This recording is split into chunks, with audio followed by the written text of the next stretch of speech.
இன்று திரு கோவிந்தசாமி குடும்பத்தினரின் புதல்வரான திரு சத்தி என்ற சத்தியசீலன் அவர்களுக்கும், திரு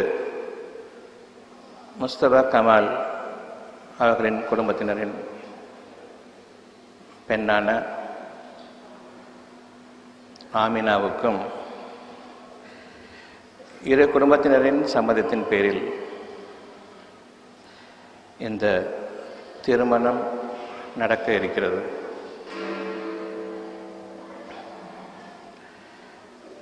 இந்த திருமணம் நமக்கு ஒரு புதிய நிகழ்ச்சியாக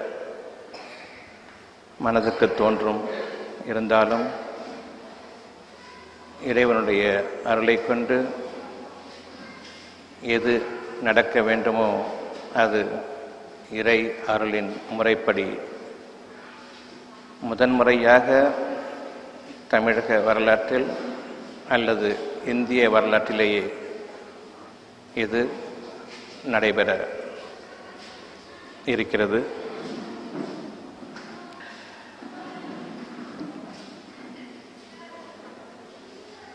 இந்த இரண்டு குடும்பத்தினரும் எவ்வாறு இணைந்தார்கள், இணைய வேண்டிய சூழ்நிலை என்ன, எந்த விதத்தில் இவர்கள் இருவரும் ஈர்க்கப்பட்டார்கள் என்ற அடிப்படையை இப்பொழுது நாம் புரிந்து கொள்வோம்.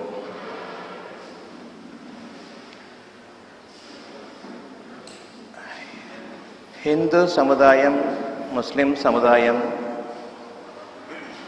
என்று இரு வேறுபட்ட பிரிவுகளை இன்று வரை நாம் பார்த்திருக்கிறோம். இந்த இரண்டு சமுதாயங்களுமே இறைவனுக்கு நெருக்கமில்லாத சமுதாயமாகவும் இறைவனுக்கு பொருத்தமில்லாத சமுதாயமாகவும் உலக அளவில் இன்று வரை வாழ்ந்து கொண்டிருக்கிறார்கள். இறைவனுக்கு பொருந்தக்கூடிய சமுதாயம் மனித சமுதாயம் மட்டுமே. முஸ்லிம் சமுதாயம், இந்து சமுதாயம், கிறிஸ்தவ சமுதாயம் என்று மனித சமுதாயத்திலிருந்து நாங்கள் விலகிக் கொண்டவர்கள் என்ற அடிப்படையில் இன்று வரை வாழ்ந்து கொண்டிருந்த நாம்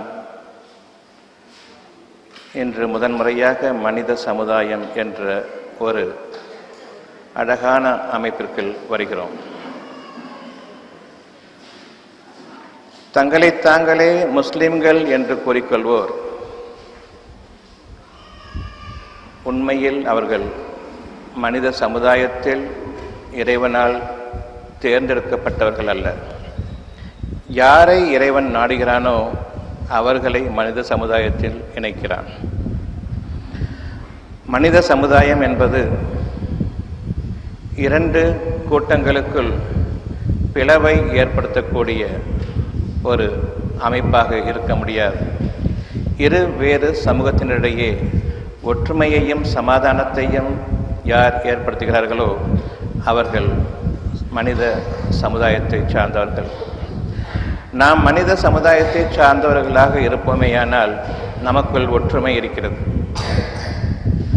அவ்வாறில்லை, நான் முஸ்லிம் சமுதாயத்தவன் என்று கூறும் பொழுது நான் மனித சமுதாயத்திலிருந்து அப்பாற்பட்டவன் என்ற பொருளை உடையதாகும். அல்லது இவர்கள் கூறிக்கொள்கிறார்கள் நான் இறைவனுக்கு நெருக்கமானவன் என்று. அப்படியுமல்ல. இறைவனுக்கு நெருக்கமானவர்கள் யார் என்றால், யார் இறைவனுடைய கட்டளைகளை ஏற்று நடக்கிறார்களோ அவர்கள் மட்டுமே இறைவனுக்கு நெருக்கமானவர்களும் அவர்களுடைய வாழ்க்கை மட்டுமே இறைவனுக்கு பொருத்தமான வாழ்க்கையுமாகும். அந்த வாழ்க்கையின் அடிப்படையில் இன்று நாம் முதலாமவர்களாக இறைவனுக்கு பொருத்தமான வாழ்க்கையில் வாழக்கூடியவர்களில் முதலாமவர்களாக எந்த மனித சமுதாயத்தில் நம்மை இறைவன் படைத்தானோ அந்த சமுதாயத்தில் தான் நான் இருப்பேனே என்ற உறுதியின் அடிப்படையில் இந்த இரண்டு குடும்பத்தினரும் இன்று இணைந்திருக்கிறார்கள். பலரும் கூறுவார்கள், இது ஒரு காதல் திருமணமா என்று. வெளிப்பூச்சுக்காக இரு பெற்றோரும் சம்மதித்து விட்டதைப் போன்று வெளியில் நாடகம் ஆடுகிறார்களா என்றும் பலருக்கு சிந்தனைகள் தோன்றும். ஏனென்றால் இப்படி ஒரு இணைப்பை இதுவரையில் யாரும் பார்த்ததில்லை.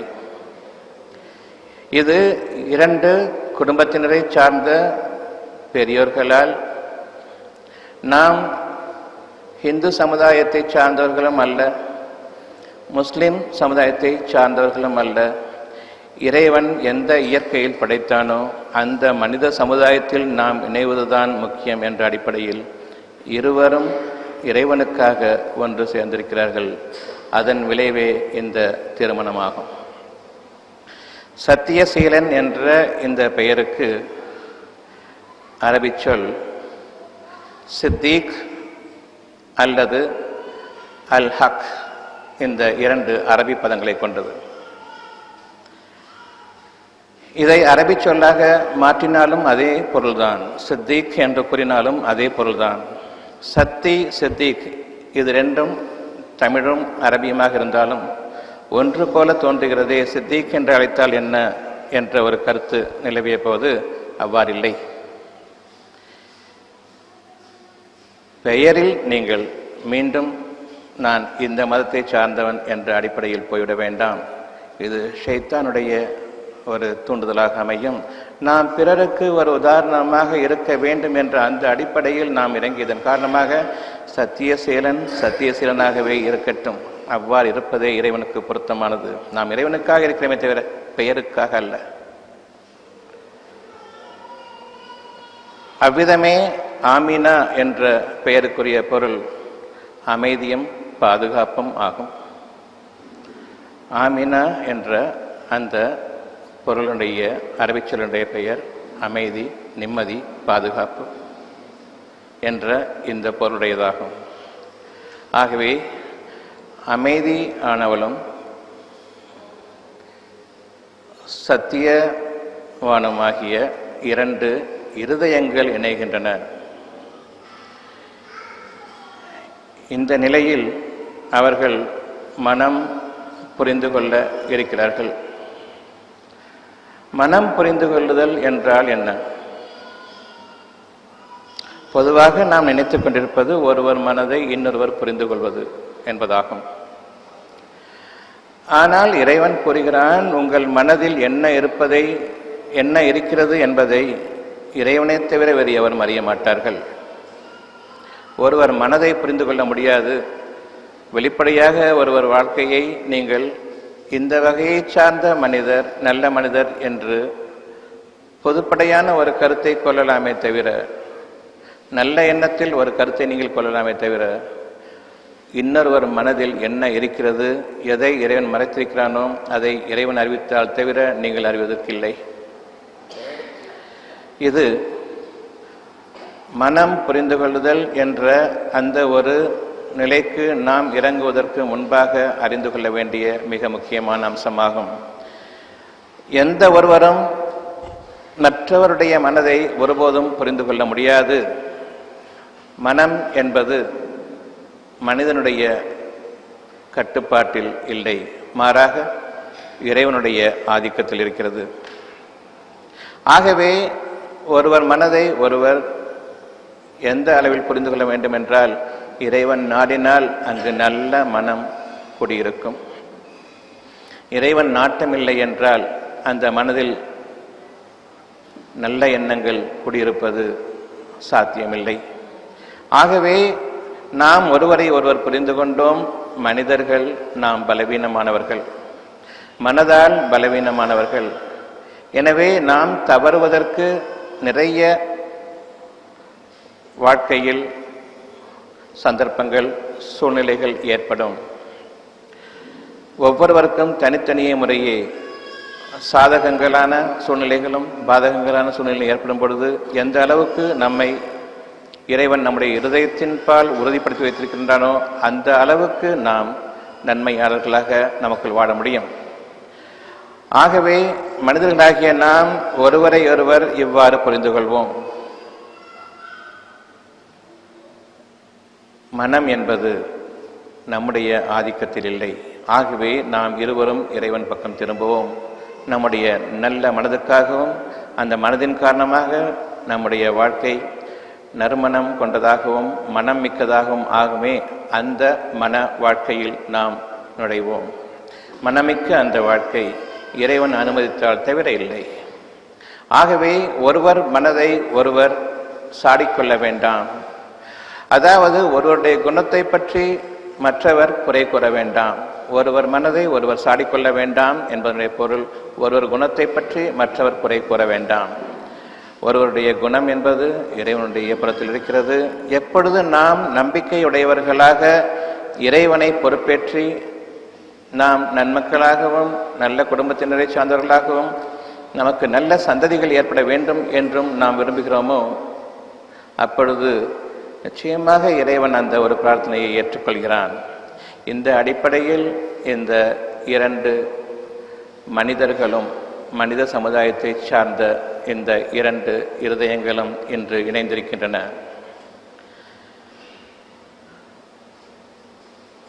ஆண் பெண் என்ற இந்த இரண்டு இனங்களில் மனித சமுதாயத்தில் இந்த இரண்டு இனங்கள் ஆண் பெண் என்ற இந்த இரண்டு இனமும் சேர்ந்தது மனித சமுதாயம். இதில் இறைவன் என்ன அறிவிக்கிறான் என்றால், ஆண்கள் பெண்களுக்காக செலவிடுபவர்களாக இருக்கிறார்கள். ஆனால் தன்னுடைய மனைவி செய்யக்கூடிய எந்த ஒரு பிழைக்கும் எந்த ஒரு தவறுக்கும் வாழ்க்கையில் அவர் கோபம் அடையக்கூடாது என்ற அடிப்படையில் இறைவனுக்கு பயந்தவனாக தன்னுடைய மனைவி ஆமினாவை இன்று தன்னுடைய வாழ்க்கை துணையாக ஏற்றுக்கொள்கிறார். பொதுவாக ஆண்கள் பெண்களை அடிமையாக நினைக்கிறார்கள். இறைவன் கூறுகிறான், ஆண்களை தரத்தில் குணநலன்களில் ஒரு படி உயர்வாக. நீங்கள் இருவரும் பலவீனமானவர்கள் தான், இருந்தாலும் அந்த பலவீனமான சமுதாயத்தினரிடையே ஆண் பெண்ணை விட சற்று உறுதியானவனாக படைத்திருக்கிறான். ஆகவே நீங்கள் ஒரு பெண்ணை எந்த காரணத்தை கொண்டும் கோபம் கொள்வதோ அவர்கள் பொருட்டு பொறுமை இழந்து விடுவதோ ஒருபோதும் கூடாது. இந்த அடிப்படையை சத்தியசீலன் அவர்கள் ஏற்றுக்கொண்டுள்ளார்கள். இப்பொழுதல்ல, 2 வருடங்களுக்கு முன்பாகவே. ஆகவே அவர்களுடைய எண்ணம், சத்தியசீலன் அவர்களுடைய எண்ணம் என்னவாக இருந்ததென்றால், எனக்கு வரக்கூடிய பெண் இறைவனுக்கு பயந்த பெண்ணாக அமைய வேண்டும், இறைவனுக்கு அடிபணிந்த பெண்ணாக அமைய வேண்டும். நானும் இறைவனுக்கே அஞ்சுகிறேன். ஆகவே எங்கள் இருவருக்கும் எங்களுடைய நேர்வழியை காட்ட இறைவன் போதுமானவன் என்ற இந்த அடிப்படையை கொண்டு வாழக்கூடிய அந்த வாழ்க்கையை நான் விரும்புகிறேன். எனவே இப்படிப்பட்ட ஒரு பெண் கிடைக்கும் வரையில் எனக்கு திருமணம் வேண்டாம். ஜாதி மத அடிப்படையிலான திருமணங்கள் வெறும் வெளி வேஷங்களாகவே அமைந்துவிட்டன. கூட்டத்தினருடைய அந்த பலத்தை காட்டுவதற்காகவே அமைகின்றன. பெருமையை வெளிக்காட்டுவதாகவே அமைகின்றன. 2 இருதயங்கள் இணையக்கூடிய வழியை நான் இன்று வரை பார்க்கவில்லை.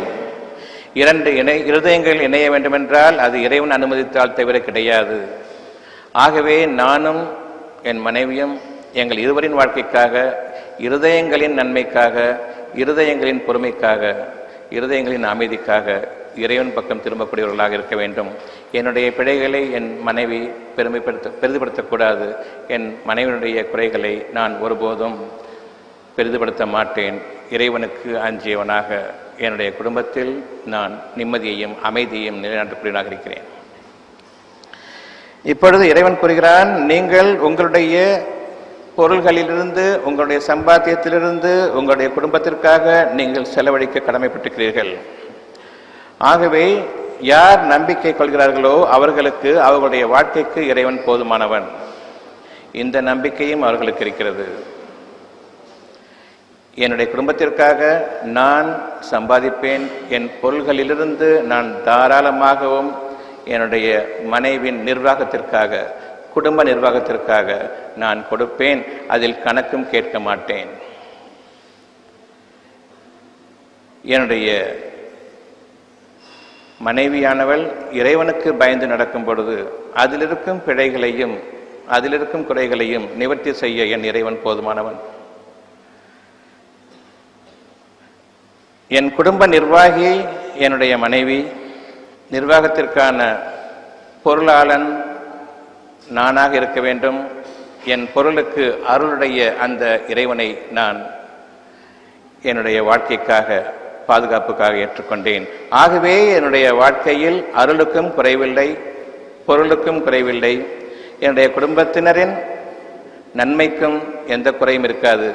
ஏனென்றால் நிர்வாகம் செய்யக்கூடிய என் மனைவி நிச்சயமாக என் இறைவனுக்கு பொருத்தமானவளாக இருப்பதன் காரணமாக என் குடும்பத்தில் அமைதியும் நிம்மதியும் என்றும் திகழும் என்பதன் மீது இன்று சத்தியசீலன் நம்பிக்கை கொண்டார். இப்பொழுது சத்தியசீலன், ஆமினா இவர்கள் இருவரும் தம்பதியர்களாக ஆவதற்கு முன்பாக நான் என் மனைவிக்கு நிர்வாக பொறுப்பை அளிக்கிறேன் என்ற அந்த அடிப்படையை ஒட்டி என்னுடைய மனைவியின் குடும்ப நிர்வாகத்தில் நான் தலையிட மாட்டேன். என் பொருளுக்கு எந்தவிதமான பங்கமும் எந்தவிதமான குறைவும் என் வாழ்நாளில் ஏற்படாது. பொருளாதார குறைவு என்பது என் வாழ்நாளில் கிடையாது. என் இறைவன் மீது நான் நம்பிக்கை கொண்டவனாக இன்று அடையாளமாக சத்தியசீலன் அவர்கள் தன் மனைவியாக வரப்போகிற ஆமினாவுக்கு கடமையாக கொடுக்கக்கூடிய ஒரு தொகையை இப்பொழுது கொடுக்கப் போகிறார். நீங்கள் கொடுக்க போகிற எவ்வளோ? அடையாளமாக தன் மனைவிக்கு அவர் கொடுக்க போகக்கூடிய இந்த தொகை 10,000 ரூபாய். இப்பொழுது சத்தியசீலன் தன்னுடைய மனைவிக்கு அந்த தொகையை செலுத்திருக்கிறார். திருமணம் இத்துடன் முடிகிறது. ஆகவே உங்கள் முன்பாக இறைவன் சாட்சியாக தன்னை தன்னுடைய குடும்பத்தாருடன் இணைத்துக்கொள்ள இப்பொழுது அவர் தயாராகிறார். ஆமினா சத்தியசீலனிடமிருந்து குடும்ப நிர்வாகத்தை ஏற்கிறார்.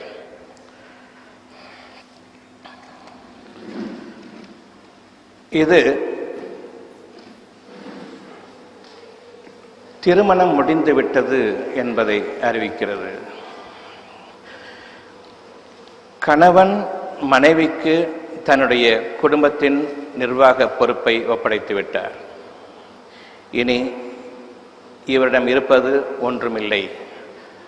ஆனாலும் இறைவன் மீது நம்பிக்கை கொண்டவராக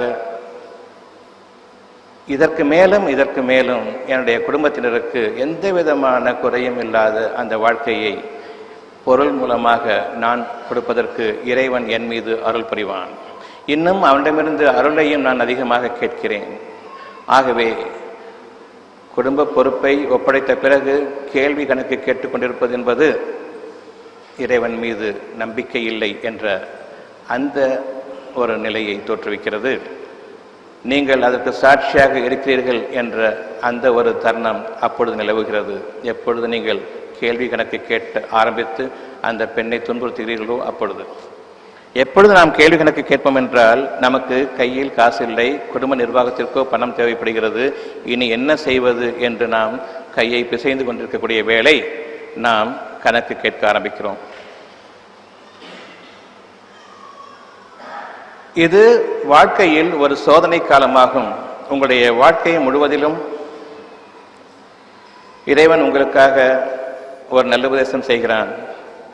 ஓரளவு அச்சத்தை கொண்டும் பசியை கொண்டும் நிச்சயமாக நாம் உங்களுடைய வாழ்நாளில் உங்களுடைய வாழ்க்கையில் சோதிப்போம்.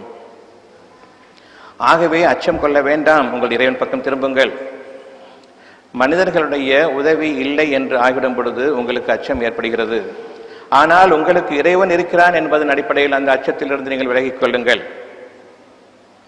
உங்களுடைய இறைவன் உங்களுடைய வாழ்க்கையை பார்த்து கொண்டிருக்கிறான். நீங்கள் தனித்து இருக்கும் பொழுதும் நீங்கள் 2 பேராக இருக்கும் பொழுதும் அல்லது 3 பேராக இருக்கக்கூடிய நிலையில் அவன் 4ஆவதாக இருக்கிறான்.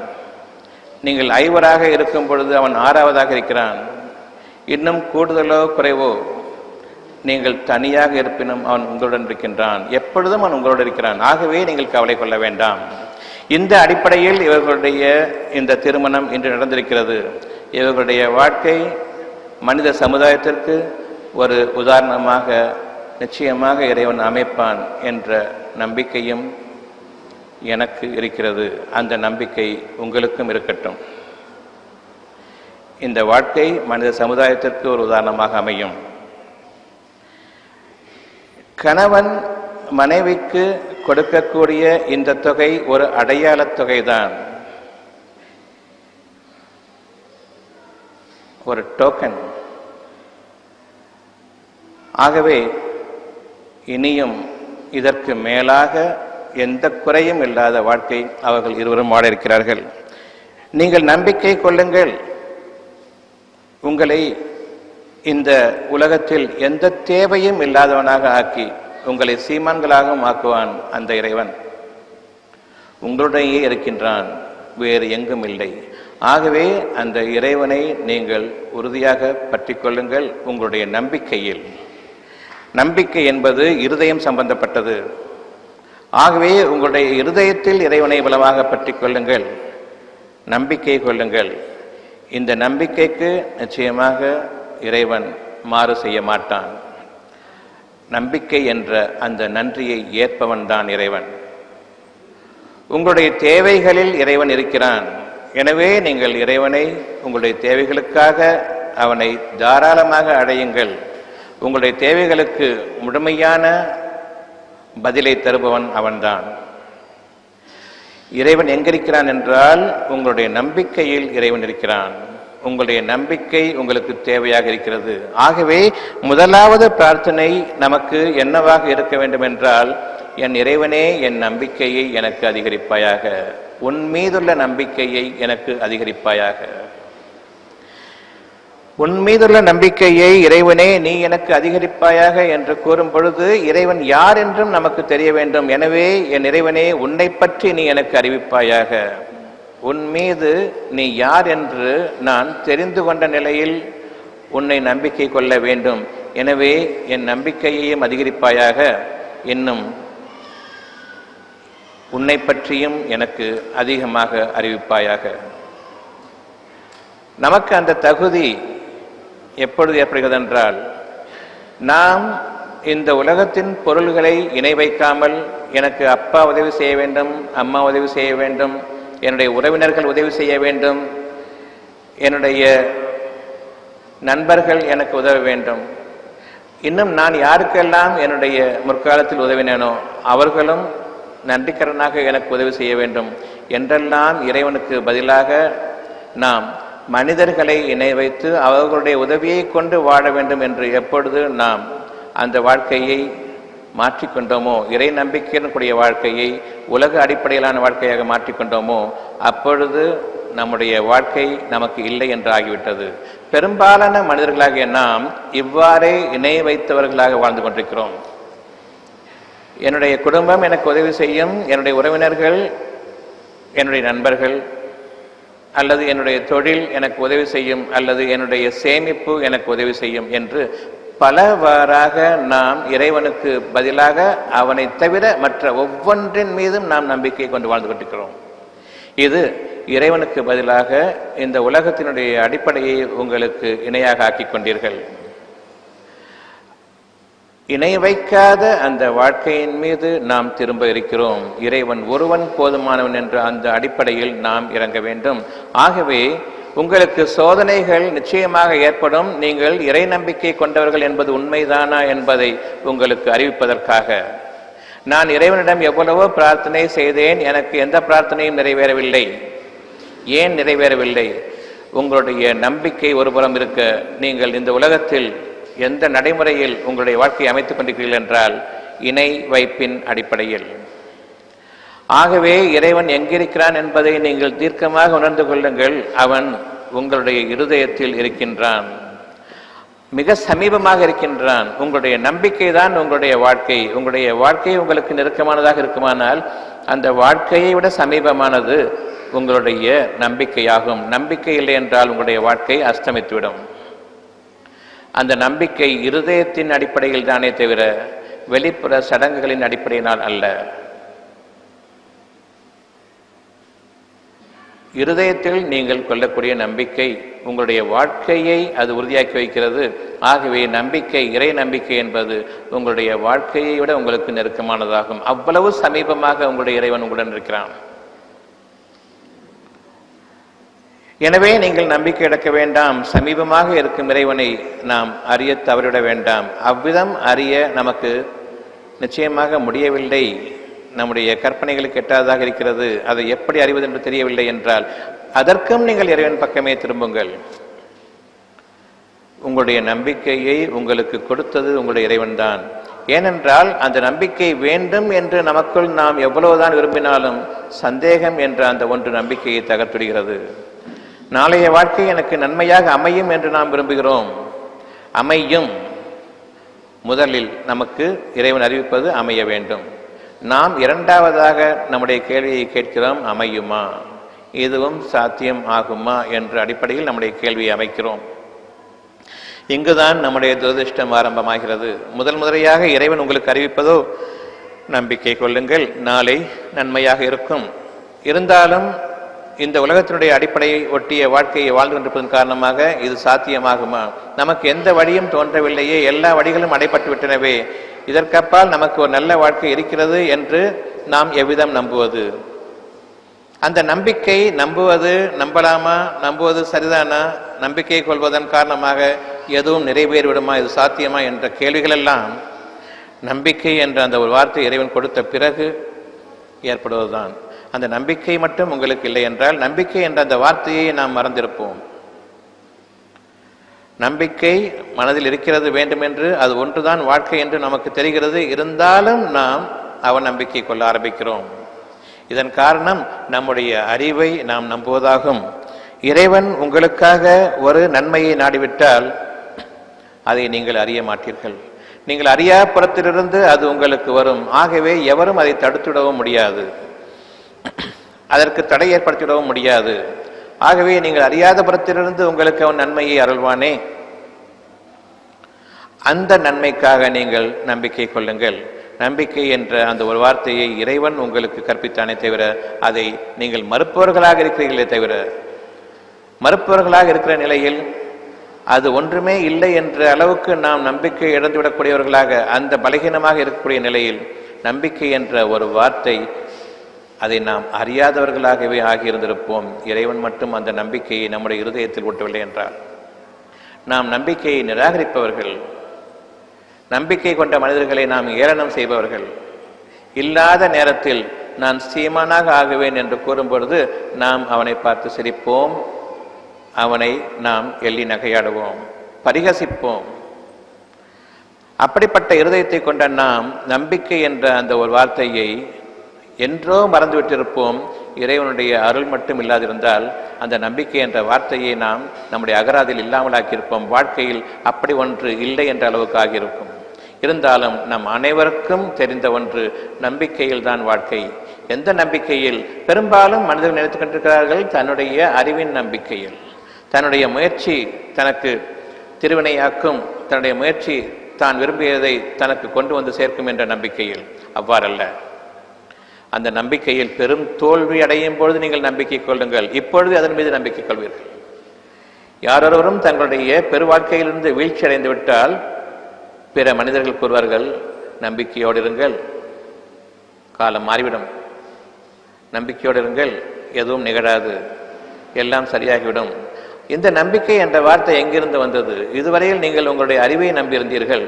நம்பிக்கை என்றால் என்னுடைய அறிவை நம்புவதும், என்னுடைய முயற்சியை நம்புவதும், என்னுடைய கல்வியை நம்புவதும், என்னுடைய தொழிலை நம்புவதும், இதுதான் உங்களுடைய நம்பிக்கையின் அடிப்படையாக இருந்தது. அதில் பெரும் வீழ்ச்சி ஏற்பட்டுவிட்டால் உங்களை சார்ந்த மனிதர்கள் உங்களுக்கு நம்பிக்கை விட்டுவார்கள். நம்பிக்கையோடு இருக்க எல்லாம் சரியா போயிடும். அந்த நம்பிக்கை என்னது? இந்த நம்பிக்கையை விட, உங்களுடைய உலகத்தின் அடிப்படையை சார்ந்த, அறிவை சார்ந்த இந்த நம்பிக்கையை விட உயர்வான நம்பிக்கையை நீங்கள் பெரும் சோதனையில் ஆக்கப்படும் பொழுது உங்களுடைய சக மனிதர்கள் உங்களுக்கு ஒரு தெம்பு கொடுப்பதற்காக, மனதுக்கு ஒரு உறுதி அளிப்பதற்காக, மனதை விட்டுவிடக்கூடாது என்ற அந்த பயத்தின் காரணமாக உங்களுக்காக ஒரு ஆறுதல் வார்த்தையை கூறுகிறார்களே, நம்பிக்கையோடு இருங்க, நல்லா போயிடும். தனக்கே அந்த நம்பிக்கை இல்லாட்டி கூட நீங்கள் பெரும் கஷ்டத்தில் ஆயிருக்கீங்க, நம்பிக்கையோடு இருங்க, நல்லா போயிருங்கன்னு சொல்கிறாங்களே, அவங்களுக்கு நம்பிக்கை இருக்குன்னு நினைக்கிறீங்க? அந்த நம்பிக்கையை தாங்கள் நம்பாதிருக்கும் நிலையிலும் நம்பிக்கையோடு இருங்கள் என்று கூறுகிறார்களே, இதை தவிர உங்களுக்கு ஆறுதலான வார்த்தை எதுவும் கிடையாது. அப்படி என்றால் அந்த நம்பிக்கை என்ற ஒரு வார்த்தையை, மிக பெரும் அந்த பாக்கியத்தை, அருள்மிக்க அந்த வார்த்தையை உங்களுக்கு, நமக்கு, மனிதனாக பிறந்த ஒவ்வொருவருக்கும் இறுதி மூச்சு வரை ஊட்டி கொண்டிருப்பது யார்? அந்த இறைவன். அந்த நம்பிக்கையை நீங்கள் உறுதியாக பற்றி பிடித்துக் கொள்ளுங்கள். நம்பிக்கையை இறைவன் உங்களுக்கு அறிவிக்கிறான். அந்த நம்பிக்கை மனிதர்கள் தங்கள் வாய்களால் கூறுகிறார்களே, நம்பிக்கையுடன் என்று, அதற்கெல்லாம் அப்பாற்பட்டதாகும். நம்பிக்கை இறைவன் ஒருவனுக்கு மட்டுமே, அவன் ஒருவன் மீது மட்டுமே. இதை தவிர்த்து நம்பிக்கை என்பது வீண் வார்த்தையும் இறைவனை பரிகசிப்பதும் ஆகும். ஆகவே நம்பிக்கையை இறைவனை தவிர மற்ற பொருள்களின் மீது நீங்கள் இணை வைத்துவிட வேண்டாம். நம்பிக்கை இறைவனுக்கு மட்டுமே உரியதாகும். ஆகவே அந்த நம்பிக்கையில் அனைத்து பிரார்த்தனையும் முடிகிறது. ஒவ்வொரு விஷயமாக எனக்கு மனதுக்கு படுகிறது, இது எனக்கு வேண்டும்,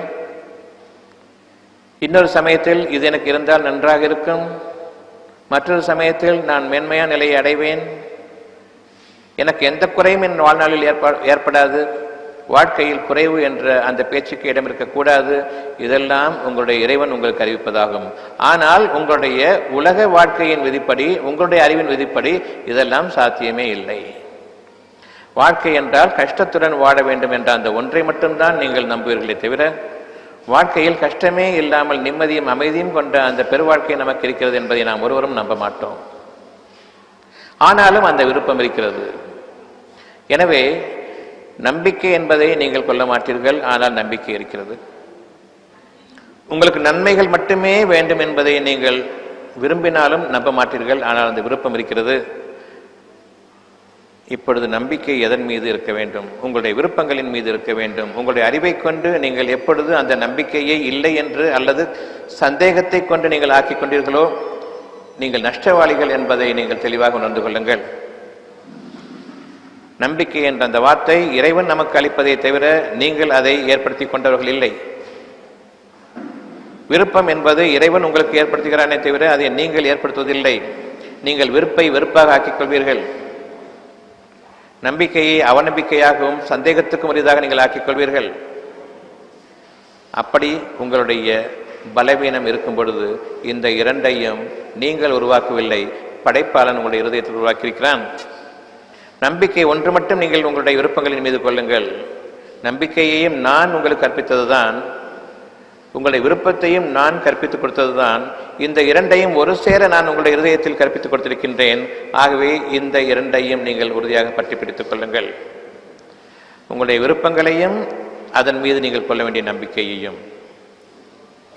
இதனால் நமக்கு என்ன கேடு வந்துவிடப் போகிறது? இன்று இந்த இரண்டு உள்ளங்களும் இறைவனுக்காக மனித சமுதாயத்தையே எதிர்த்து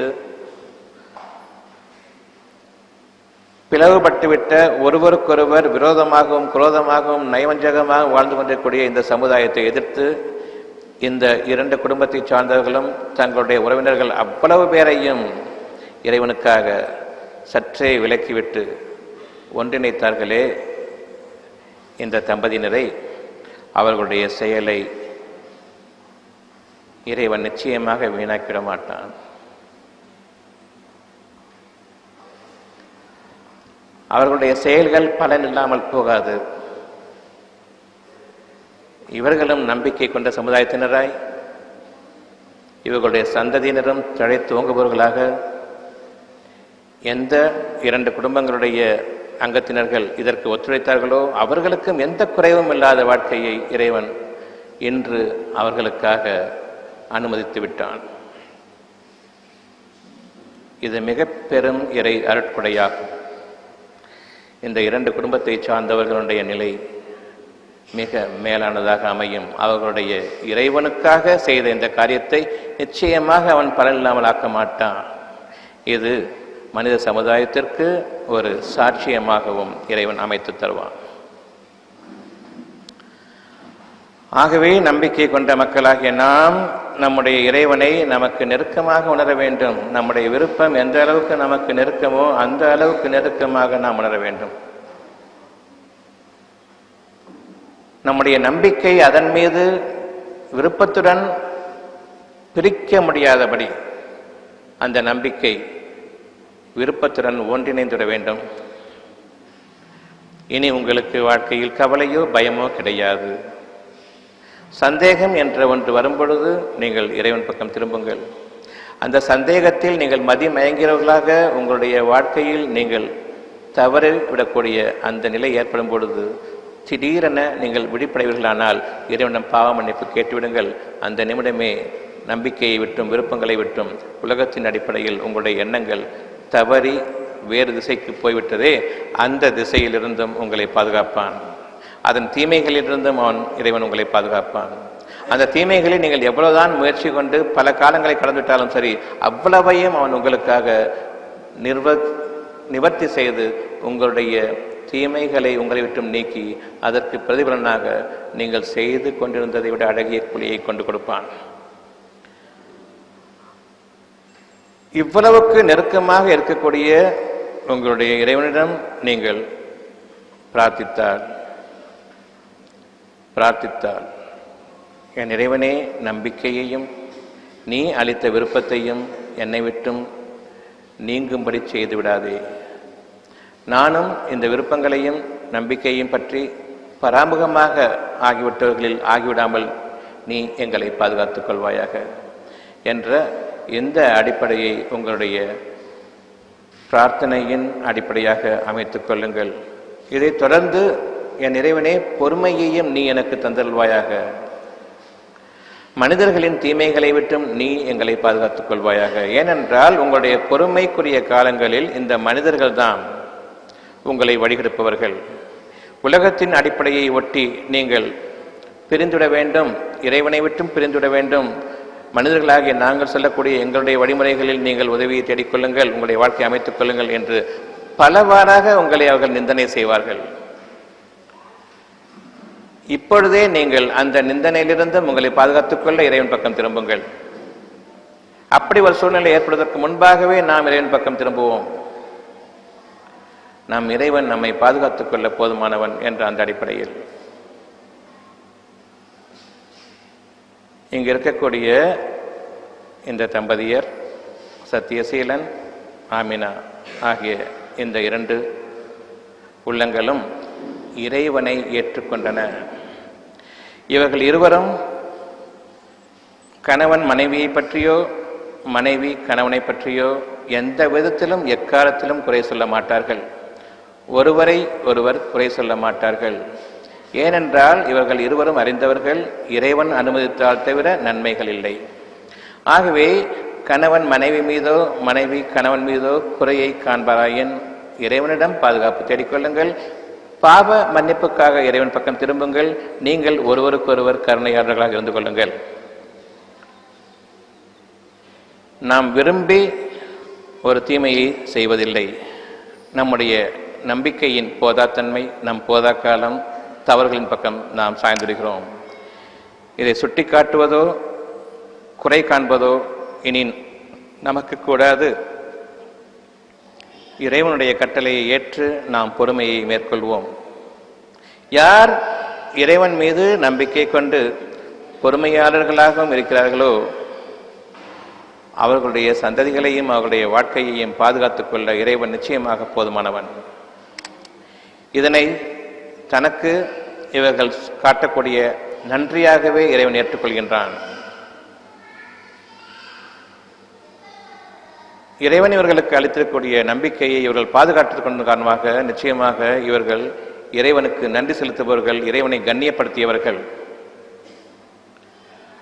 உலகத்தில் சமுதாயத்தில் என்ன ஒரு வழிமுறை இருக்கிறதோ அவ்வளவு வழிமுறைகளுக்கும் எதிராக என் மனதில் எது உண்மை என்று பட்டதோ அந்த உண்மையின் பக்கம் நான் திரும்பியதன் காரணமாக இறைவன் இந்த மிக பெரும் நன்றியை தன் மீது கடமையாக ஆக்கி கொண்டான். நன்றிக்கு அவன் நிச்சயமாக நன்றி கடன்பட்டவன். ஆகவே இன்றிலிருந்து நம்முடைய வாழ்க்கையில் எந்த துயரமும் துன்பமும் கிடையாது. மனிதர்களை நம்பி வாழக்கூடிய வாழ்க்கையும் இல்லை. இன்று அந்த வாழ்க்கை ஊர்ஜிதமாகிவிட்டது. எனவே நம்பிக்கை கொண்ட மக்களாகிய நாம் உரிய விதத்தில் பிரார்த்தனையை மேற்கொள்வோமாக. அந்த உரிய விதத்திலான பிரார்த்தனை என்னவென்றால்,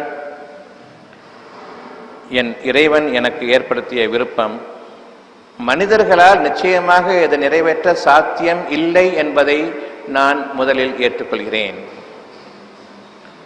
என் இறைவன் என் இருதயத்தில் ஏற்படுத்திய ஒரு விருப்பத்தை மனிதர்களால் நிச்சயமாக நிறைவேற்ற சாத்தியம் இல்லை என்பதை நான் ஏற்றுக்கொண்டேன்.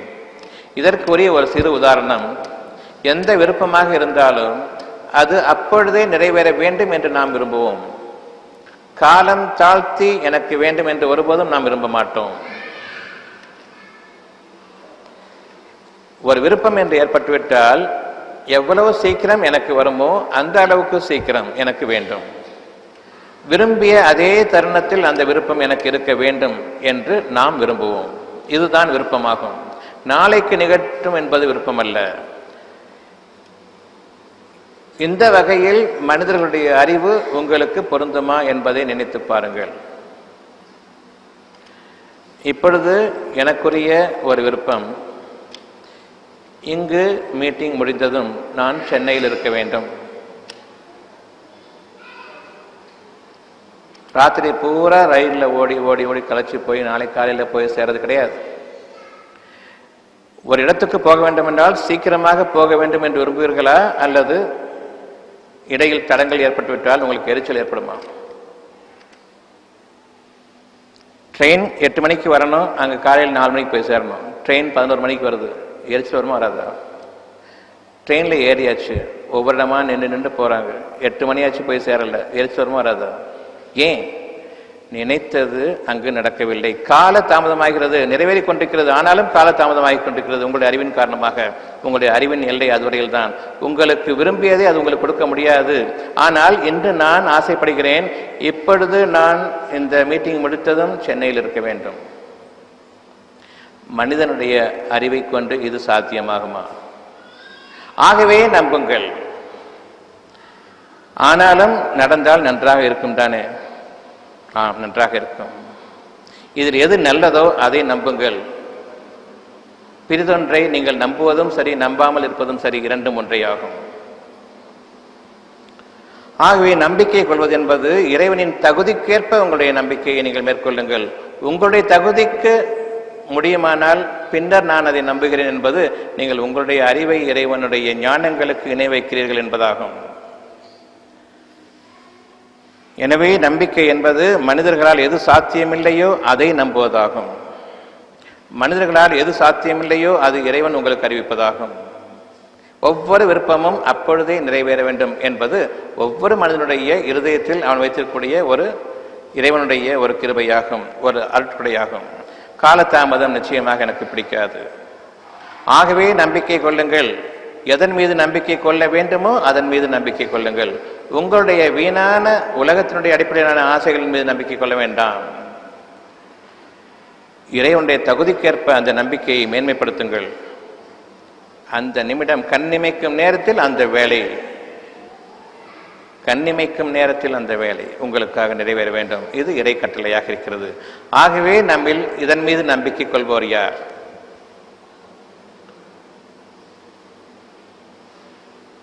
யாரொருவர் இறைவனை ஏற்றுக்கொள்கிறாரோ அவர் நம்பிக்கை கொள்ள கடமைப்பட்டிருக்கிறார். எனவே நீங்கள் நம்பிக்கை கொள்ளுங்கள். மனிதர்களுடைய அறிவுக்கொப்ப நீங்கள் உங்களுடைய சாத்தியக்கூறுகளை சீர்தூக்கி பார்த்து பின்னர் இறைவன் மீது நம்பிக்கை கொள்வது என்பது இறை நம்பிக்கை அல்ல. மனிதர்களால் எது முடியாதோ அதனை நீங்கள் இறைவன் மீது பொறுப்பு ஏற்படுத்தி நம்பிக்கை கொள்வது இறை நம்பிக்கையாகும். பெரும்பாலான மனிதர்கள் ஒரு சாதாரண ஜுரம் ஏற்பட்டுவிட்டாலும் சரி, கடவுளையும் நம்பி மனிதர்களுடைய அறிவையும் நம்பிக்கொள். கடவுளையும் நம்பு, மனிதர்களுடைய அறிவையும் நம்பிக்கொள். மருந்தும் சாப்பிட்டுக்க, மாத்திரையும் சாப்பிட்டுக்க, இறைவன் மீதும் நம்பிக்கை கொள். நீங்கள் இறைவன் மீது நம்பிக்கை கொள்ளவில்லை. மருந்துகளை படைத்ததும் அவன்தான். அந்த மருந்துகளை கண்டுபிடிக்கும் ஒரு அற்பமான அறிவை கொடுத்ததும், ஒரு சோதனைக்காக கொடுத்ததும் அவன்தான். அந்த சோதனையில் நீங்கள் தோற்றுவிட்டீர்கள். அந்த சோதனையில் அந்த அறிவை கொண்டு நீங்கள் செய்யக்கூடிய மருந்துகளிலும், நீங்கள் தயாரிக்கும் மருந்துகளிலும் எண்ணற்ற பக்க விளைவுகளும் இன்னும் மோசமான விளைவுகளும் இருக்கின்றன. இவற்றையெல்லாம் அறிந்து கொண்ட பிறகும் ஒரு நன்மைக்காக இறைவனிடம் சென்றோமேயானால் அந்த நன்மையை அவன் உங்களுக்கு அளிப்பானா, தீமையை போக்குவானா, அல்லது தீமைகளை அதிகரிப்பானா? தீமைகள் அதிகரிக்கும் பொழுது எப்படி அது இறைவன் செயலாக மாறும்? தீமைகள் அதிகரிக்கும் பொழுது நிச்சயமாக இது இறைவன் செயலல்ல, நாம் இறைவனுக்கு புறம்பாக போவதன் காரணமாக நாம் அனுபவிக்க வேண்டியதுதான் என்பது ஏன் நமக்கு புரியவில்லை? மருந்தை நம்புவதும் இறைவனை நம்புவதும் இரண்டும் சமம் என்றும் நாம் கருதி கொண்டிருக்கிறோம். இறைவனை நம்புவதன் காரணமாக மருந்துகளை நம்ப வேண்டிய அவசியமில்லை என்பது உண்மையில்லை. இறைவன் படைத்ததுதான் அதுவும். இறைவன் படைத்தது என்றால் அதில் கேடுகள் இருக்கக்கூடாது. ஒரு கேட்டில் நான் நுழைந்துவிட்ட பிறகு, ஒரு துன்பச் சூழலில் நான் சிக்கிக்கொண்ட பிறகு அதிலிருந்து மீள வேண்டுமே தவிர இன்னும் அதிகமான துன்பச் சூழ்நிலைகள் இறைவன் தரமாட்டான். இறைவனை நான் நம்பிக்கை கொள்ளும் பொழுது உங்களுடைய அறிவை நீங்கள் நம்புகிறீர்கள், ஒப்புக்கு இறைவனை நீங்கள் அழைத்துக் கொள்கிறீர்கள். இறைவன் நாடினால் இந்த மருந்துகள் மூலமாகவா அவன் உங்களை குணப்படுத்த வேண்டும்? இறைவன் அனுமதிக்காமல் எந்த ஒரு நிகழ்ச்சியும் உங்களில் நிகழ்வதில்லை என்பதையும் நாம் அறிந்திருக்கிறோம். நிகழும் நிகழ்ச்சிகள் யாவும் வானங்களிலோ பூமியிலோ அல்லது உங்களிலோ நிகழும் நிகழ்ச்சிகள் யாவும் அவனுடைய அனுமதியை கொண்டல்லாமல் இல்லை. முதன்முறையாக உங்களுக்கு ஒரு நோயை கொண்டு வந்ததும் அவன்தான், ஒரு சோதனைக்காக. அந்த நோயை நீக்குபவனும் அவனாகவே இருக்க முடியுமே தவிர உங்களுடைய அறிவை கொண்டல்ல. உங்களுக்கு கொடுக்கப்பட்ட அறிவெல்லாம் ஒரு சொற்பமான அற்பமான அறிவு. அது உங்களுடைய தேவைகளை நிறைவேற்ற போதாது என்பதை நீங்கள் அறிந்து கொள்வதற்காக நம்பிக்கை கொண்ட மனிதர்களாக இருக்கக்கூடிய நிலையில் நாம் இன்று மேற்கொள்ள வேண்டியது, எதன் மீது நம்பிக்கை கொள்ள வேண்டுமோ அதன் மீது நாம் நம்பிக்கை கொள்ள வேண்டும். என்னுடைய அறிவின் எல்லைக்குள் இருக்கும் எந்த ஒன்றின் மீதும் நான் நம்பிக்கை கொள்ளக்கூடாது. என்னுடைய முயற்சிக்கு என்னுடைய நன்மைகளை நான் தேடிக்கொள்வேனே, அந்த நம்பிக்கையின் பால் நான் நம்பிக்கை கொள்ளக்கூடாது. என்னுடைய முயற்சிகளுக்கு அப்பால், என்னுடைய உழைப்புக்கு அப்பால், என்னுடைய அறிவுக்கெல்லாம் அப்பால் இருக்கக்கூடிய ஒன்றன் மீது நீங்கள் நம்பிக்கை கொள்கிறானால் உங்களுடைய படித்தரம் உயர்கிறது. ஆகவே ஒன்று இறைவனை நம்பிக்கை கொள்ளுங்கள், அல்லது இந்த உலகத்தினுடைய அடிப்படையில் நீங்கள் நம்பிக்கை கொண்டு அந்த அடிப்படையில் சாய்ந்து விடுங்கள், அதிலேயே நீங்கள் மாய்ந்து விடுங்கள். இறைவனையும் நம்பிக்கை கொண்டு, மேலான தகுதியில் இறைவன் நம்பிக்கை கொண்டு, அற்பமான தகுதியில் நீங்கள் உங்களுடைய விருப்பங்களை மாற்றிக்கொண்டீர்களே, அதன் மீதும் நம்பிக்கை கொள்ளாதீர்கள். இனி இறை நம்பிக்கை இல்லை, உங்களுடைய அறிவை நீங்கள் இறைவனுக்கு இணையாக்கி கொண்டீர்கள். எனவே உங்களுக்கு எந்த நன்மையும் இல்லை. நாம் நம்பிக்கை கொண்ட மனிதர்கள், இது உண்மையானால் நீங்கள் அறியாத புறத்திலிருந்து உங்களுக்கு நன்மைகள் வருமே, அந்த பாதையின் மீது நம்பிக்கை கொள்ளுங்கள். நீங்கள் அறிந்து வைத்திருக்கக்கூடிய பாதையின் வழியாக வரக்கூடிய அந்த அறிவை ஒருபோதும் ஏற்றுக்கொள்ளாதீர்கள். அறிந்து வைத்திருக்கக்கூடிய பாதையில் நீங்கள் கிடைக்கும் உங்களுக்கு நீங்கள் சம்பாதிக்கும் லாபங்களுக்கு இறைவனை நீங்கள் இணையாக்காதீர்கள். நிச்சயமாக உங்களுடைய அறிவு ஒரு சோதனைக்காக, இறைவனுடைய ஒரு உதவியோ பேர் அருளை கொண்டது, மகத்தான அருளை கொண்டது. அது நிலையான அருளாக இருக்கும். அதில் குறைவு எப்பொழுதும் ஏற்படாது. உங்களுடைய சம்பாத்தியத்தில் எப்பொழுதும் ஒரு குறைவு, எப்பொழுது அது உங்களை விட்டு நீங்கிடுமோ என்ற பயம், நீங்கிவிட்டால் பின்னர் நமக்கு அது கிடைக்கப்பெற முடியாது என்ற கவலை, அனைத்தும் உங்களுடைய சம்பாத்தியத்தில் இருக்கிறது. ஆகவே இன்று இறைவனை எவ்வளவு நெருக்கமாக உணர முடியுமோ அந்த இறைவனை நெருக்கமாக இப்பொழுது நீங்கள் உணர்ந்தாக வேண்டும். உங்களுக்கு ஒரு விருப்பத்தையும் கொடுத்து நம்பிக்கை என்ற உணர்வையும் அந்த விருப்பத்தின் மீது அமைத்திருக்கிறான். நாமோ அந்த விருப்பத்தை நம்முடைய அறிவுக்கு ஒப்ப தாழ்த்தி கொண்டு, இதுதான் இவ்வளவுதான் முடியும், இந்த அளவில் தான் நாம் செயல்பட வேண்டும் என்ற அளவுக்கு நாம் ஆக்கிக்கொண்டு பின்னர் அதன் மீது நாம் நம்பிக்கை கொள்கிறோம். ஆகவே நீங்கள் இறைவனுக்கு இணை வைத்து விட்டீர்கள். உங்களுடைய அறிவை, உங்களுடைய அற்பமான அறிவை, உங்களுடைய முயற்சியை இறைவனுடைய பாக்கியங்களுக்கு நீங்கள் ஆக்கிக் கொண்டீர்கள். அவ்வாறல்ல, எப்பொழுது இறைவன் உங்களுக்கு கொடுத்ததை அந்த விதமாகவே நீங்கள் ஏற்றுக்கொண்டு இன்னும் இறைவனிடம் மேன்மைப்படுத்தி கேட்டு அதன் மீது பிறகு நம்பிக்கை கொள்கிறீர்களோ, நிச்சயமாக இப்பொழுது மனித அறிவை கொண்டு சாத்தியமே இல்லை என்ற அளவுக்கு உங்களுடைய விருப்பங்களை அதிகமாக்கி கொண்ட பின்னர் நீங்கள் எப்பொழுது நம்பிக்கை கொள்கிறீர்களோ, இந்த பிரார்த்தனையை நான் ஏற்றுக்கொள்கிறேன், பதிலளிக்கிறேன். அவர்கள் கேட்கிறார்கள், இறைவன் எங்கிருக்கிறான் என்று கூறும் மிக அருகில் இருக்கின்றான். உங்களுடைய நம்பிக்கையாக, உங்களுடைய விருப்பமாகவும் அவன் தன்னுடைய உணர்வுகளை உங்களுக்கு, தன்னுடைய பாக்கியங்களை உங்களுக்கு உணர்வுகளாக தோற்றுவித்துக் கொண்டிருக்கின்றான். ஆகவே பிரார்த்தனை செய்வோரின் பிரார்த்தனைக்கு அவர் பிரார்த்தித்தால் விடையளிக்கிறேன். அவர்கள் விரும்பியது அவர்களுக்கு இருக்கிறது என்பதாகும். ஆகவே பிரார்த்தனை செய்வோரின் பிரார்த்தனைக்கு அவர் பிரார்த்தித்தால் விடையளிக்கிறேன். பிரார்த்தனை எதன் மீது அமைய வேண்டும்? இறைவன் எந்த உண்மையின் மீது ஒரு விருப்பத்தை படைத்தானோ அதிலிருந்து உங்களுடைய அறிவின் எல்லைக்குள் அதை தாழ்த்தி கொண்டு வராமல் அந்த நிலையிலேயே வைத்து, மனிதர்களால் சாத்தியமே இல்லை என்ற அந்த நிலையில் வைத்து நம்பிக்கை கொள்ளுங்கள். இது அவர் பிரார்த்தித்தார். உங்களுடைய அறிவின் எல்லைகளுக்குள் கொண்டு வந்து, உங்களுடைய உழைப்பின் எல்லைகளுக்குள் கொண்டு வந்து பின்னர் நம்பிக்கை கொள்வது என்பது நீங்கள் பிரார்த்திக்கவில்லை. அது பிரார்த்தனையாக அமையாது, ஒருபோதும் கிடையாது. எனவே நீங்கள் நம்பிக்கை கொள்ளுங்கள். எதனுடைய அடிப்படையில்? பிரார்த்தனையாக அமைய வேண்டும் என்ற அந்த அடிப்படையில். எப்பொழுது பிரார்த்தனையாக அமையும்? உங்களால், மனித சமுதாயத்தால் எப்பொழுது என்னுடைய விருப்பத்தை எந்த அளவில் உயர்த்தினால், உயர்வாக இருந்தால் நிறைவேற்றித் தர முடியாதோ அந்த அளவுக்கு உயர்த்தி இப்பொழுது நம்பிக்கை கொள்ளுங்கள். ஆகவே உங்களுடைய பிரார்த்தனை இறைவனிடத்தில் செல்லுபடியாகிறது. இனி நீங்கள் எனக்கு கொடு என்று கேட்க வேண்டிய அவசியமில்லை.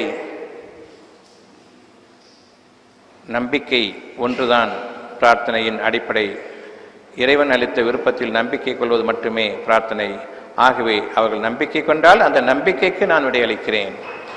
அவர்கள் பிரார்த்தித்தால் அவர் பிரார்த்தனைக்கு நான் விடையளிக்கிறேன் என்பதை பொருள். என் விருப்பத்தை அவ்விதமே ஏற்று யார் அதில் சிறிதும் மாறுபடுத்தாமல், தன்னுடைய அறிவை கொண்டு உரசி பார்க்காமல், இது சாத்தியமில்லையே என்று அவநம்பிக்கை கொள்ளாமல், உயர்வான மனித சமுதாயத்தில் அவ்வளவு கல்வி அறிவையும் ஒன்றிணைத்தாலும் அந்த ஒரு விருப்பத்தை நிறைவேற்றி தர முடியாது என்ற அளவில் அந்த விருப்பத்தை யார் கண்ணியப்படுத்தி பின்னர் நம்பிக்கை கொள்கிறார்களோ இது பிரார்த்தனையாகும். இனி இறைவன் யார் என்பது தெரியும், இறைவன் எங்கிருக்கிறான் என்பது தெரியும். இறைவன் அவர்களுக்கு கொடுக்கும் பாக்கியத்தை கொண்டு அவர்கள் தங்களுடைய நம்பிக்கையையும் அதிகரித்துக் கொள்வார்கள். இறைவனும் அவர்களுடைய அருளுடன் மேலும் அருளை அதிகரிப்பான்.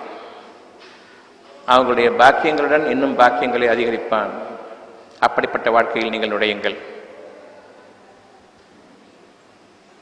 யாரொருவரையும், எந்த மனிதரையும் நான் நம்ப மாட்டேன், நம்பி வாழ மாட்டேன். இது உங்களுடைய வாழ்க்கையின் அடிப்படையாக இருக்கும்.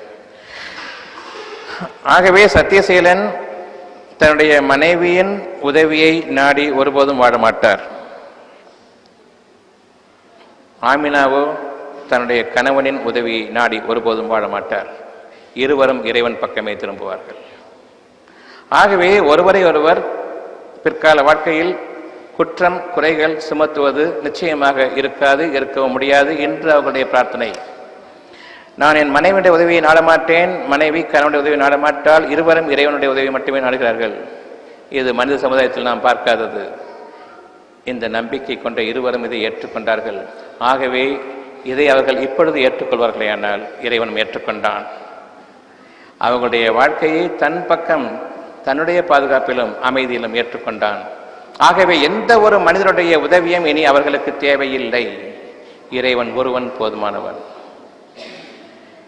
இந்த மன வாழ்க்கை, மனம் புரிந்து வாழக்கூடிய இந்த வாழ்க்கை இப்பொழுது அவர்களுக்கு உறுதியாக அமைந்திருக்கிறது.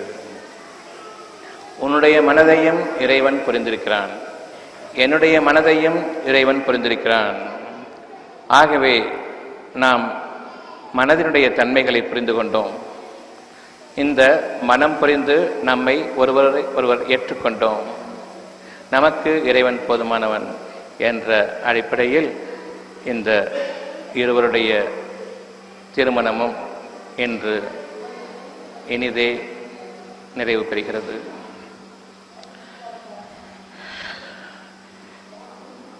இனி மஹர் என்ற அந்த ஒன்றை பற்றி பலருக்கு எவ்விதம் அளிக்க வேண்டும் என்ற சந்தேகம் இருக்கிறது. மஹர் என்பது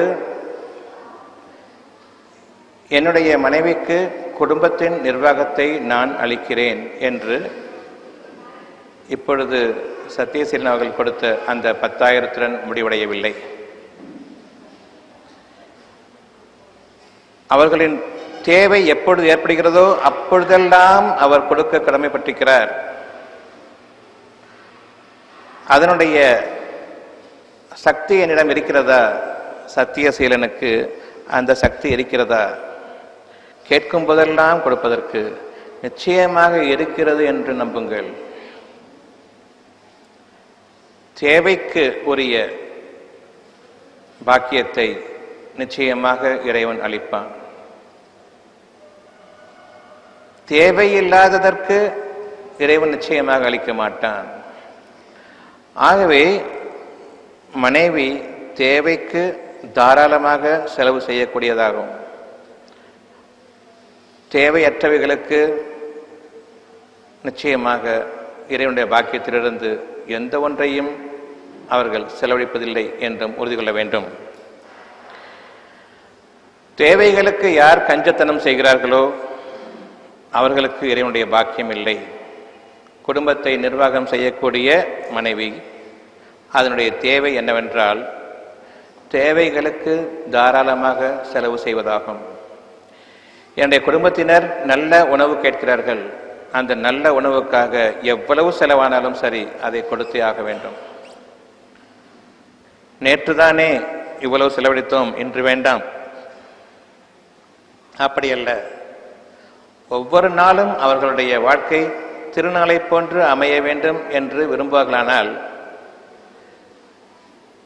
பெருமைக்காக வாழாமல் தன்னுடைய தேவைகளுக்காக ஊருக்கு காண்பிப்பதற்காக செலவு செய்யாமல் தங்களுடைய தேவைகளுக்காக யார் உலோபித்தனம் செய்யாமல் கஞ்சத்தனமும் மேற்கொள்ளாமல் செலவு செய்கிறார்களோ அவர்கள் இறைவனுக்காக செலவு செய்வார்கள்.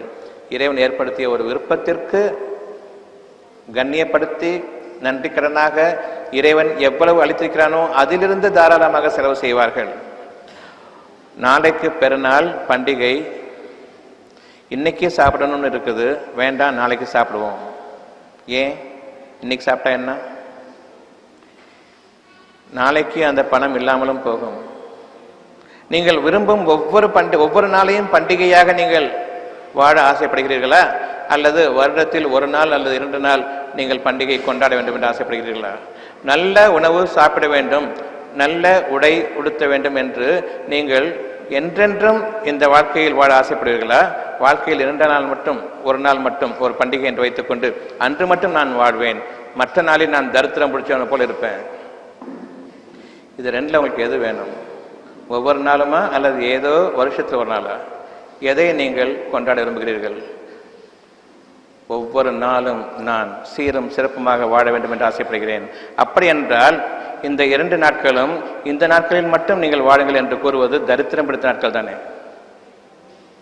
ஆகவே அந்த 2 நாட்கள் ரம்ஜான் பெருநாள் பண்டிகை, பக்ரீத் பெருநாள் பண்டிகை, இந்த 2ம் பெருநாளா தரித்திரம் பிடிச்ச நாட்களா? தரித்திரம் பிடித்த நாட்களை உங்களுடைய பெருநாளாக நீங்கள் ஆக்கிக் கொண்டிருக்கிறீர்கள். என்றென்றும் நான் சீரம் சிறப்புமாக சங்கையுமாக வாழ வேண்டும் என்ற அந்த ஆசை இருக்க வாழ்க்கையில் 2 நாட்கள் மட்டும்தான் அப்படி வாழ்வேன். மிச்ச நாட்களில் தரித்திரம் பிடிச்சி அலைவேன்னு சொல்லிட்டு நம்ம வச்சிருக்கிறோமே, நமக்கு என்ன கேடு? இறைவன் அளித்ததிலிருந்து உங்களுடைய தேவைகளுக்காக நீங்கள் தாராளமாக செலவு செய்ய வேண்டும். இன்று உங்களுக்கு ஒரு புதிய துணி உடை தேவை என்றால் உடுத்துங்கள். நாளைக்கு என்று தள்ளிப்பட வேண்டாம். உங்களுக்காக இறைவன் பொருளையும் கொடுத்திருக்கின்றான். நீங்கள் அதை உங்களுடைய தேவைகளுக்கு உபயோகப்படுத்துவீர்களானால் அது அருளாகும். அவ்வாறு இல்லை என்றால் அது தரித்திரமாகும். ஆகவே உங்களுடைய நெஞ்சங்களில் லோபிகளாக நீங்கள் வாழ்ந்துவிடாதீர்கள். கஞ்சத்தனம் கருமித்தனம் உடையவர்களாக நீங்கள் வாழ்ந்துவிடாதீர்கள். உங்களுக்கு தேவைப்படுகிறது கொண்டாட்டம், அதற்காக நீங்களாக ஏற்படுத்தி கொண்டீர்கள் ஒரு திருநாள் என்று. உங்களுக்கு தேவைப்படுகிறது நல்ல வாழ்க்கை, நல்ல உணவு, நல்ல உடை, நல்ல இருப்பிடம். ஆனால் உங்களுக்கு சாத்தியமில்லை என்பதற்காக வருஷத்தில் ஒரு நாள் மட்டும் அப்படி அடையாளமாக வாழ்ந்து கொள்வோம். மிச்ச நாட்களில் நாம் வாழ்வதற்கு முடியாது. ஆனால் இறைவன் கூறுகிறான், என்னாலும் உங்களுக்கு பெருநாளாக அமைய வேண்டும். எனவே இறைவனுடைய பாக்கியத்திலும் அருளிலும் நீங்கள் நம்பிக்கையுடையவர்கள் என்பது உண்மையானால் கஞ்சத்தனத்தை உங்களுடைய வாழ்க்கையில் மேற்கொள்ளாதீர்கள். அவசிய தேவைகளுக்கு நீங்கள் பொருள் இல்லை என்று கூறிவிட வேண்டாம். ஊருக்கு காண்பிப்பதற்காக செலவு செய்வது, பிற மனிதர்களுக்கு பகட்டாக காண்பிப்பதற்காக செலவு செய்வது இறைவனிடத்தில் வெறுப்புடையதாக இருக்கிறது. உங்கள் தேவைகளுக்கு நீங்கள் கஞ்சத்தனம் செய்வது இன்னும் இறைவனுடைய அதிருப்தியை உங்கள் மீது கொண்டு வருவதாக இருக்கிறது. ஆகவே உங்களுடைய மனம் விரும்புவதற்கு ஒப்ப உங்களுக்காக இறைவன் அருளை கொடுத்திருக்கின்றான். அந்த அருளிலிருந்து நீங்கள் செலவு செய்து உங்களுடைய தேவைகளை முழுமையாக நிறைவேற்றுங்கள். இன்னும் உங்களுடைய இறைவனிடம் அதிகமாக கேளுங்கள். அந்த தேவைகளில் உங்களுடைய இறைவன் இருக்கிறான். என் இறைவனே என்று நீங்கள் உங்களுடைய இறைவனிடம் பிரார்த்தனையை ஆரம்பியுங்கள். அதில் முதன்மையாக நம்பிக்கையை எனக்கு அதிகரிப்பாயாக. இரண்டாவது, உன்னுடைய பாக்கியத்தை சந்தேகிப்பவர்கள் ஒருவனாக என்னை ஆக்கிவிடாதே. அடுத்தது, என் இறைவனே பொறுமையை எனக்கு அதிகரிப்பாயாக. இறைவனே என்று அழையுங்கள், அல்லாஹ்வே என்று நீங்கள் அழைக்காதீர்கள். ஏனென்றால் உங்களுக்கு அந்த வார்த்தையினுடைய பொருள் தெரியாது. அல்லாஹ்வே என்று நீங்கள் அழைக்கும் பொழுது அது உங்கள் இறைவனிடம் போய் சேர்வது கிடையாது. இறைவனே என்று நீங்கள் அழைப்பீர்களானால் அது உங்களுடைய இறைவனிடம் போய் சேரும். ஏனென்றால் உங்களுடைய தகுதியை அறிந்து நீங்கள் அழைக்கிறீர்கள். உங்களுடைய தேவைகளுக்காக உங்களுடைய இறைவன், உங்களுடைய தேவைகளில் உங்களுடைய இறைவன் இருக்கிறான். உங்களுடைய தேவைகளில் அல்லாஹ் இல்லை. ஏனென்றால் உங்களுடைய தேவைகள் அற்பமானவையாக இருக்கின்றன. பெரும்பாலும் இணை வைத்த நிலையில் நீங்கள் அவனை அழைக்கிறீர்கள். இந்த உலகத்தினுடைய அடிப்படைக்கு உங்களுடைய விருப்பங்களை கொண்டு வந்து பின்னர் அவனை நீங்கள் நம்புகிறீர்கள். ஆகவே இந்த அசுத்தப்படுத்தப்பட்ட ஒரு விருப்பத்திற்கு தூய்மையான அந்த வார்த்தை அல்லாஹ் என்று நீங்கள் அழைக்க வேண்டாம், என் இறைவனே என்று அழையுங்கள். உங்களுடைய தேவைகளில் உங்களுடைய இறைவன் இருக்கிறான். உங்களுடைய தேவைகளில் உங்களுடைய இறைவன் இருக்கிறான். உங்களுடைய தேவை என்ன? எனக்கு நிம்மதியான வாழ்க்கை வேண்டும். இப்பொழுது நீங்கள் அடையுங்கள், என் இறைவனே நீயே சாந்தி அளிப்பவன், அல்லது சாந்தி அளிப்பவனே. இறைவனே என்று மட்டும் அடையுங்கள். ஏனென்றால் உங்களுடைய தேவைகளுக்கு அடையுங்கள், தேவையில்லாததுக்கு அழைக்க வேண்டாம். உங்களோட அரட்டை அடிக்கிறதுக்கு எனக்கு நேரம் கிடையாது. உங்களுடைய தேவைகளுக்கு மட்டுமே நீங்கள் இறைவனை அடையுங்கள். உங்களுடைய தேவைகளில் அவனுடைய பெயர் இருக்கிறது. ஆகவே என் இறைவனே, உணவளிப்பதில் நீயே மிகச்சிறந்தவன். ஒரு பெருநாளுக்காக காத்திருக்காதீர்கள், அது தரித்திரம் பிடித்த நாள். அந்த 2 நாள் நமக்கு வேண்டாம், மிச்சம் 364 நாட்கள் உங்களுக்கு வேண்டும். இந்த தரித்திரம் பிடித்தவர்களுடன் நீங்கள் பண்டிகை கொண்டாடக்கூடாது, பெருநாள் கொண்டாடக்கூடாது. மீது 364 நாட்களும் உங்களுக்கு இறைவன் நன்மையாக்கி வைப்பான், அந்த 2 நாட்களையும் சேர்த்து. உங்களுடைய தேவைகளுக்காக நீங்கள் இறைவனை அடையுங்கள். அந்த தேவைகளில் அவனுடைய பெயர் இருக்கிறது. உங்களுக்கு உடல் வியாதி, சுகம் அளிப்பவனே என்று அவனை நீங்கள் அடையுங்கள். என் இறைவனே நீயே சுகமளிப்பவர்களெல்லாம் மிகச்சிறந்தவன். ஆகவே நான் மனிதர்களிடமோ டாக்டர்களிடமோ அல்லது மருந்துகளின் பக்கமோ செல்ல மாட்டேன். மருந்துகள் இல்லாமல் என்னுடைய உடலில் ஒரு வியாதி உருவாகியது. அவ்விதமே மருந்துகள் இல்லாமல் அந்த வியாதியை நீக்கவும் நீ சக்தி படைத்தவன். ஆகவே நம்பிக்கை கொண்டேன். இவ்வாறு உங்களுடைய தேவைகளில் உங்களுடைய இறைவனுடைய அழகான பெயர்கள் இருக்கின்றன. அந்த பெயர்களை உங்களுடைய தேவைகளின் அடிப்படையில் உபயோகப்படுத்துங்கள். என் இறைவனே என்று இறைவனை முன்னிலைப்படுத்தி உங்களுடைய தேவைகளை அவன் பெயரை கொண்டு அடையுங்கள். எனக்கு பயம் இருக்கிறது, ஆகவே பாதுகாப்பு அவசியம். இப்பொழுது நீங்கள் இறைவனை அடைக்கிறீர்கள், என் இறைவனே நீயே பாதுகாப்பதில் சிறந்தவன், அல்லது பாதுகாப்பவனே அவனை அடையுங்கள். இப்பொழுது அல்லாஹ் என்ற அந்த பொருளுடைய உண்மையான பொருள் என்னவென்றால், அர்த்தம் என்னவென்றால், அவன் வானங்களுக்கும் பூமிக்கும் இவை இரண்டிற்கும் இடைப்பட்ட ஒவ்வொன்றுக்கும் இறைவன். இன்னும் அகிலங்களுக்கெல்லாம் இறைவன். உங்களுடைய தேவைகள் வானங்களும் பூமியுமா? இன்னைக்கு அவ்வளவு எனக்கு வேணும்னு யாராவது ஆசைப்பட்டுக்கிறோமா? இன்னைக்கு அப்படி நீங்க ஆசைப்பட்டீங்கன்னு சொன்னா அல்லாஹ் என்று அடையுங்கள். எனக்கு சாப்பாடு வேணும், துணி வேணும், கண்ணு வலிக்குது கண் வலி போகணும், காது வலிக்குது காது வலி போகணும், இதுக்கு இல்லாமல் அல்லாஹ்னு கூப்பிடுவீங்க. அந்த தகுதி உங்களுக்கு இல்லை. எப்பொழுது அகிலங்கள் அனைத்தும் உங்களுக்கு வேண்டும் என்று அந்த உணர்வுகள் உங்களுக்குள் வருகிறதோ அன்று இறைவன் உங்களுடைய வாயிலிருந்து உங்களுடைய உதயத்திலிருந்து அல்லாஹ் என்ற அந்த வார்த்தையை கொண்டு வருவான். நீங்கள் அல்லாஹ் என்று அழைப்பதற்கு தகுதியற்றவர்கள். உங்களுடைய குர்ஆனில் நீங்கள் பார்ப்பீர்களானால் ஒவ்வொரு நபியும் ஒவ்வொரு தூதரும் என் இறைவனே என்றுதான் அழைக்கிறார்களே தவிர அல்லாஹ்வே என்று அழைப்பதை நீங்கள் குர்ஆனில் பார்க்க முடியாது. குர்ஆன் முழுமையிலும் நீங்கள் எடுத்துக்கொண்டாலும் இறைவனுடைய வேதம், அதில் ஒவ்வொரு நபியும் ஒவ்வொரு தூதரும் என் இறைவனே என்று கூப்பிடுகிறார்களே தவிர அல்லாஹ்வே என்று அவர்கள் கூப்பிடுவதாக இல்லை. ஆகவே உங்களுடைய தேவைகளுக்கு நீங்கள் அடையுங்கள். அந்த தேவைகளில் அவனுடைய பெயர் இருக்கிறது, அந்த பெயரை கொண்டு அடையுங்கள். இது அழகான பெயர். உங்களுடைய தேவைகளுக்காக நீங்கள் அடைக்கிறீர்கள், வீணுக்காக அவனை அடைக்கவில்லை. இறைவனை கண்ணியப்படுத்த வேண்டிய முறைப்படி நீங்கள் கண்ணியப்படுத்துங்கள். உங்களுடைய அவசியத்திற்கு உங்களுடைய தேவைகளுக்காக நம்பிக்கை கொள்ளுங்கள். உங்களுக்கு தேவையில்லாத மீது அவனை நீங்கள் அடைக்க வேண்டாம். யார் இறைவனை கண்ணியப்படுத்த வேண்டிய முறைப்படி கண்ணியப்படுத்துகிறார்களோ அவர்களை இறைவன் தனக்கு வெகு அருகாமையில் ஆக்கிக் கொள்கிறான். அவர்களுக்கு ஞானங்களை அளிக்கிறான். இன்னும் அவர்களை நெருங்கி வரச் செய்கிறான். நம்பிக்கை கொண்ட மக்களாகிய நாம் இறைவனை எவ்விதம் பிரார்த்திக்க வேண்டும்? அந்த பிரார்த்தனை என்பது நம்பிக்கையில் இருக்கிறது. எந்த விருப்பத்தில் இறைவன் என்னை அமைத்தானோ அந்த விருப்பத்திலிருந்து ஒரு சிறிதும் என்னுடைய அறிவின் போதாத்தன்மையின் காரணமாக, அவநம்பிக்கையின் காரணமாக அந்த விருப்பத்தை தாழ்த்தி பின்னர் இது முடியும் என்று என் மனதுக்கு தெரியும் பொழுது, என்னுடைய சொற்பமான அறிவுக்கு தெரியும் பொழுது, இப்பொழுது நான் இறைவனிடம் ஒப்படைக்கிறேன். இந்த அளவுக்கு இறைவனை நீங்கள் தாழ்த்திவிட்டால் உங்களுடைய பிரார்த்தனை இறைவனிடம் போய் சேராது. பெரும்பாலான நம்முடைய பிரார்த்தனை இவ்விதமாக இருக்கிறது. சரியா போகும் என்று சொல்கிறார்களே தவிர சரியா போச்சுன்னு சொல்ல மாட்டாங்க. ஏனென்றால் நாளைக்கு கொஞ்ச நாள் ஆகும் சரியா போறதுக்கு. அந்த அளவுக்கு தான் நம்பிக்கை. இப்பவே சரியா போகிற நம்பிக்கை வரல இன்னும். அந்த நம்பிக்கை வரும்பொழுது அகிலங்கள் அனைத்தும் உங்களுக்காக ஒன்று திரண்டு நிற்கும். அப்பொழுதே நிறைவேற வேண்டும் என்று நீங்கள் விரும்பும் பொழுது அல்லாஹ் என்ற அந்த வார்த்தை உங்களுக்கு போதுமானது. ஏனென்றால் அகிலங்கள் இணைய வேண்டியிருக்கிறது, ஒன்றிணைய வேண்டியிருக்கிறது அந்த ஒரு வார்த்தைக்கு.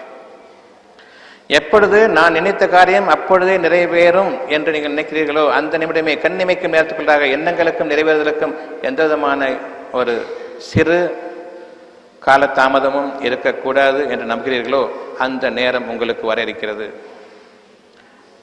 ஆகவே அந்த நேரம் வரும்பொழுது உங்களுடைய உள்ளத்திலிருந்து அந்த அகிலங்களை ஆட்டி படைக்கக்கூடிய, உங்களுடைய தகுதிக்கு கீழே கொண்டு வரக்கூடிய, அகிலங்களின் மீது உங்களுடைய அரசாட்சி அதிகாரம் நிலைபெறக்கூடிய அந்த நிலைக்கு உங்களை உயர்த்தும் பொழுது அல்லாஹ் என்ற அந்த வார்த்தை உங்களுடைய இருதயத்திலிருந்து இறைவன் கொண்டு வருவான். அதுவரையில் நீங்கள் இறைவனே என்று அடையுங்கள். அந்த இறைவனிடம் நீங்கள் அடைக்கும் பொழுது உங்களுடைய தேவைகளை அந்த பெயர் இருக்கிறது, இறைவனுடைய பெயர் இருக்கிறது, அதை கொண்டு அவனை அடையுங்கள். இது பிரார்த்தனையாகும். நீங்கள் எந்நேரமும் இறைவனுடைய உதவி தேவைப்பட்டவர்களாக இருப்பவர்கள். ஆகவே எந்த நேரமும் நீங்கள் அவனை தியானித்தவர்களாகவே இருங்கள். இவ்வாறு அவனுடைய பெயரை கொண்டு நாம் அவனிடம் பேசிக்கொண்டிருக்கும் பொழுது இந்த வகுப்பு, இந்த நிகழ்ச்சி ஆரம்பிப்பதற்கு முன்பாக என்னுடைய தேவை நல்ல விதமாக இது முடிய வேண்டுமே என்பதாகும். என் இறைவனே நீ போதுமானவன். என்னிடமிருந்து இந்த பொறுப்பை நீ ஏற்றுக்கொள்வாயாக. என் பேச்சுக்கு தெளிவை கொடுப்பாயாக. மற்றவர்களுடைய இருதயத்தில் இதை நீ இறக்கி வைப்பாயாக. அவர்களுடைய வாழ்க்கையில் நீ மாற்றத்தை அமைப்பாயாக. இந்த பேச்சு வீணாகி விடாமல் நீ பாதுகாத்துக்கொள். இப்படிப்பட்ட பிரார்த்தனைகள் இல்லாமல் அந்தந்த நேரத்திற்கு இன்னும் என்னென்ன பிரார்த்தனைகள் வருகிறதோ அது இல்லாமல் நான் ஆரம்பிப்பதில்லை. இப்பொழுதும் கூட இந்த பேச்சை நீ எப்பொழுது நிறுத்துவாய் என்று எனக்கு தெரியாது. எந்த அளவுக்கு கேட்டுக்கொண்டிருப்பவர்கள் ஓய்ந்து போய்விட்டார்கள், கலைத்து விட்டார்கள் என்பதும் எனக்கு தெரியாது. ஆகவே இந்த பேச்சினுடைய உண்மைகள், இந்த பேச்சினுடைய நன்மைகள் எந்த அளவுக்கு சேர வேண்டுமோ, எந்த அளவுக்கு மேல் அவர்கள் சக்தி இல்லையோ அதையும் எனக்கு நீ அறிவிப்பாயாக. இந்த பேச்சு முடிவரும் பொழுது அவங்களுடைய மனதுக்கு நிறைவையும் ஆறுதலையும் ஒரு பிடிப்பையும் வாழ்க்கையில் உன்னளவில் ஏற்படுத்துவாயாக என்ற அந்த அடிப்படையில் இன்னும் அதிகமாக இறைவனுடைய தியானம், அதற்காக ஒரு உதாரணத்திற்காக சொல்கிறேன். யார் இறைவனுடைய தியானத்தில் இருக்கிறார்களோ அவர்களுக்கு தன்னிடம் நெருங்கக்கூடிய நெருக்கத்தை அவன் அதிகப்படுத்துகிறான். ஆகவே அவர்கள் உலகத்தை சார்ந்த எந்த ஒரு அமைப்பையும் எந்த ஒரு வழிமுறையையும் அவர்கள் நம்பிக்கை கொள்ள மாட்டார்கள். இதற்கு முன்பு வரை உலகத்தை சாராத எந்த ஒரு விருப்பத்தின் மீதும் நம்பிக்கை கொள்ளாமல் இருந்தார்கள். இப்பொழுது உலகத்தை சார்ந்த எந்த ஒரு விருப்பத்தின் மீதும் அவர்கள் தங்களுடைய நம்பிக்கையை வைக்க மாட்டார்கள். இந்த அடிப்படையில் தான் இன்று நாம் உயர்ந்து நிற்கிறோம். உயர்ந்த அந்த தகுதியில் நாம் நிலைத்து நிற்போமே, ஆனால் நம்முடைய இந்த நன்றி கடனை இறைவன் ஏற்றுக்கொள்கிறான். ஆகவே திருமணத் தொகை என்பது என் மனைவிக்கு குடும்பத்தை நிர்வாகம் செய்யக்கூடிய அந்த ஒரு கடமையில் எந்த குறையும் ஏற்பட்டுவிடக்கூடாது என்ற இறைவன் அருளின் காரணமாக நான் அதை நிறைவாக்குவேன் என்று நம்பிக்கை கொள்ளுங்கள். நிறைவாக்கிவிட்டேன், என் இறைவன் எனக்கு போதுமானவன் என்ற அந்த அடிப்படையில் நீங்கள் திருப்தி அடைந்துவிடுங்கள். ஆகவே இன்று இந்த திருமண தம்பதிகளின் வாழ்க்கை இறைவனுடைய அடிப்படையில் துவங்குகிறது.